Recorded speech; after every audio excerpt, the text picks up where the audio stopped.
Hey guys, welcome to Franklin Woodworks.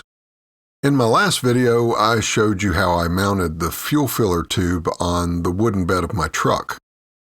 Because gas doesn't flow uphill, I had to come up with a way to get the filler opening above the gas tank, and that meant going through the bed. What I came up with worked, and it worked great. The problem was, it was just ugly.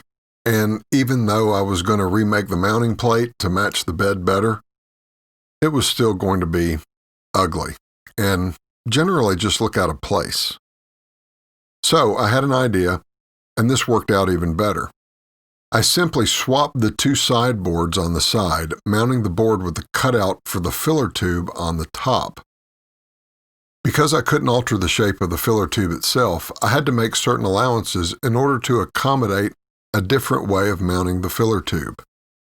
So using a rasp, I widened the existing cutout just enough so I could bury the end of the filler tube in the middle of the side rail. This worked out perfectly. The gas flows better, you don't have to hold onto the gas pump handle while you're fueling up, and it just looks better.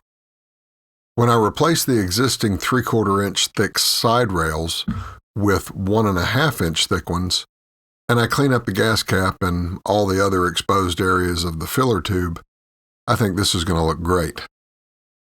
Well, I appreciate all of you who have followed me on this wooden bed project, and I hope that I've given you some good ideas that you can try on your project truck.